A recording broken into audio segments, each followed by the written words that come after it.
স্বর্গে এখন আর বজ্রপাত হাতে করে নামানো হয় না। ইন্দ্রলোক বদলে গেছে। প্রকৃতি এখন নিয়ন্ত্রিত প্রযুক্তিতে। ইন্দ্র নিজেই নির্মাণ করেছেন এক মহাজাগতিক system, divine weather control grid. পৃথিবীর প্রতিটি বৃষ্টি, প্রতিটি ঝড়, প্রতিটি বজ্রপাত এখন অ্যালগোরিদমে বন্দী। হঠাৎ কন্ট্রোল স্ক্রিনে জ্বলে উঠল লাল সংকেত, সার্ভার সিঙ্ক এরর। এক দেশে খরা, অন্য দেশে ভয়ঙ্কর বন্যা, কোথাও বজ্রপাত থামছে না।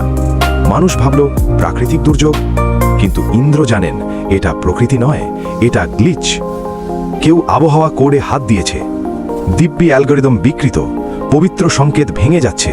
কেউ ভারসাম্য নিয়ে খেলছে। পৃথিবীতে এক মানব বিজ্ঞানী স্বর্গের আবহাওয়া ফ্রিকোয়েন্সি ধরে ফেলেছে। সে ভাবছে প্রকৃতি এখন তার নিয়ন্ত্রণে।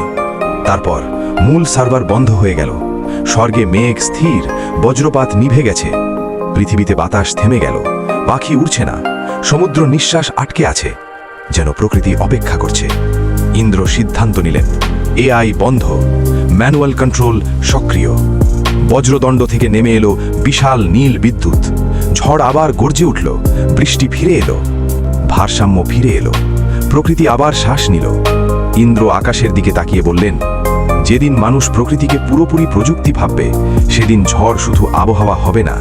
এমন দেবলোক টেকনোলজি গল্প পেতে লাইক করো, সাবস্ক্রাইব করো আর কমেন্টে জানাও পরের এপিসোড কোন দেবতার।